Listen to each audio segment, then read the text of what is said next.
ठाणे महानगरपालिकेने 2,800 कोटी रुपयांच्या कथित टीडीआर घोटाळ्याप्रकरणी सर्वोच्च न्यायालयात दाखल केलेली विशेष रजा याचिका अचानक मागे घेतल्याने राजकीय वर्तुळात खळबळ उडाली आहे. महाराष्ट्र नवनिर्माण सेनेचे जनहित व विधी विभाग ठाणे शहर अध्यक्ष स्वप्नील महिंद्रकर यांनी पत्रकार परिषदेत राज्य सरकार, महापालिका आणि संबंधित कंपनीच्या संगनमताचा गंभीर आरोप केला. संबंधित 193 एकर जागा वन विभाग व संजय गांधी राष्ट्रीय उद्यानाच्या इको सेन्सिटिव्ह झोनमध्ये येत असून नियमानुसार येथे टीडीआर देता येत नसल्याचा दावा करण्यात आला. तरीही टीडीआर मंजूर झाल्याने संशय व्यक्त होत आहे. या प्रकरणामुळे कोकणी पाड्यातील सुमारे 1,500 आदिवासी नागरिकांच्या घरांवर व उपजीविकेवर संकट आल्याचा आरोप मनसेने केला. शासनाने तातडीने हस्तक्षेप करून चौकशी करावी, अन्यथा सर्वोच्च न्यायालयात स्वयंसेवी संस्थेमार्फत दाद मागण्याचा इशारा महिंद्रकर यांनी दिला. नगरपालिकेने सुप्रीम कोर्टात नांगी टाकलेली आहे आणि ती जी पिटिशन आहे, जी स्पेशल लीव्ह पिटिशन ती डिस्पोज ऑफ केलेली आहे. आणि याच्यामध्ये सगळ्यात धक्कादायक कारण म्हणजे याची सुनावणी 20 जुलैला होणार होती आणि ती जी सुप्रीम कोर्टाची जी केस चालली त्याची नोटीस सुद्धा डी-डायवाइन कंपनीला सर्व नाही झाली. तर त्या ऑर्डरच्या अनुषंगाने जर तुम्ही बघत असाल, ती जी ऑर्डर आहे ही ती ऑर्डरमध्ये क्लिअरली लिहिलंय की महानगरपालिका बोलते की आमची सेटलमेंट झालेली आहे. तर मग तुम्हाला सेटलमेंटच करायची होती तर तुम्ही सुप्रीम कोर्टात गेले कशाला? आणि हा जो तुम्ही घाट घातलेला आहे सुप्रीम कोर्टामध्ये जायचा, तिथे जाऊन जर सेटलमेंट केली आहे तर मग ठाणेकर नागरिकांची ती जी जागा आहे ती महानगरपालिकेलाच जर द्यायची होती त्या विकास म्हणजे त्या कंपनीला, तर त्याच्यामध्ये SLP दाखल नव्हती करायची आणि पहिलाच माघार घ्यायची होती.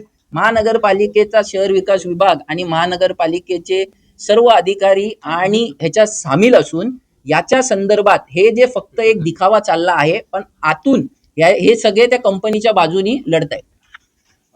यापुढे आपण कशा प्रकारे याचा पाठपुरावा करणार आहात? सर्वात महत्वाचं म्हणजे ही जागा ही 1980 पासून वन विभागाच्या कब्जात होती आणि ह्या संदर्भात वन विभागाने स्वतः जे लॉ अँड ज्युडिशरी डिपार्टमेंट आहे त्याच्यामध्ये SPL फाईल करण्यासाठी, SLP फाईल करण्यासाठी ऍप्लिकेशन दिलेलं एप्रिलमध्ये. त्या ऍप्लिकेशनच्या नुसार लॉ अँड ज्युडिशरी डिपार्टमेंटने सांगितलं की तुम्ही SLP फाईल करू नका.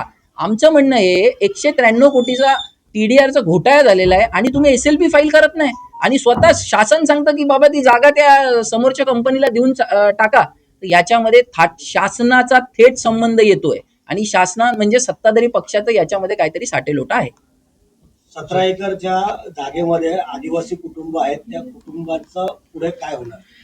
17 एकरमध्ये कोकणीपाडा जो तिकडचा आदिवासी बहुल एरिया आहे त्याच्यामध्ये जवळजवळ 1500 लोक वास्तव्य करत आहेत. गरीब आदिवासी कुटुंब वास्तव्य करत आहेत आणि त्यांचा उदरनिर्वाह या त्या 193 एकर जागेमध्ये ते लोक शेती करून करतायत.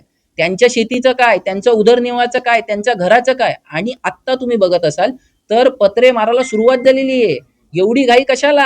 आणि ह्या संदर्भात स्थानिक आमदार माननीय श्री केळकर साहेबांनी 2 दिवस पहिला सांगितलं की आम्ही त्याच्यावर कारवाई करू. कधी?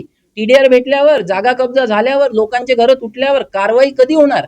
सत्ताधारी पक्षात आहात तुम्ही खरं याच्यामध्ये पुढे येऊन याच्यावर कारवाई नाही, तुम्ही स्वतः SLP दाखल केली पाहिजे. SLP जी लॉ अँड ज्युडिशरी डिपार्टमेंटमध्ये जी टेनेबल नाही दिले त्याच्यावर तुम्ही भांडले पाहिजेत आणि तुम्ही हे करून घेतलं पाहिजे जेणेकरून ती 193 एकरची जागा वाचेल.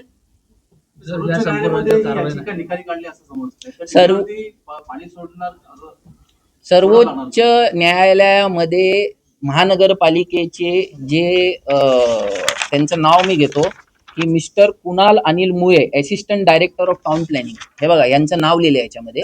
यांनी सांगितलेलं आहे की आमची सेटलमेंट म्हणजे the matter stand settle in the light of compliance. आता मला हे विचारायचंय की ती जागा आहे ती इको सेन्सिटिव्ह झोन मध्ये आहे, तर तुम्ही इको सेन्सिटिव्ह झोनची सेंट्रल मिनिस्ट्रीची परवानगी घेतले का?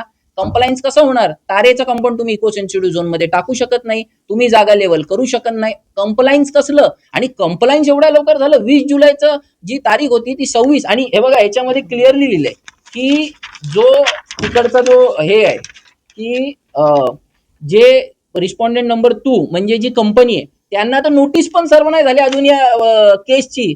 त्याच्या पहिला पालिकेने नांगी टाकलेली आहे. म्हणजे पालिकेचा खूप मोठा घोटाळा आहे आणि या संदर्भात सर्वांनी, माझं तर म्हणणं आहे, सत्ताधारी पक्ष विरोधक सगळ्यांनी एकत्र येऊन याला लढा दिला पाहिजे.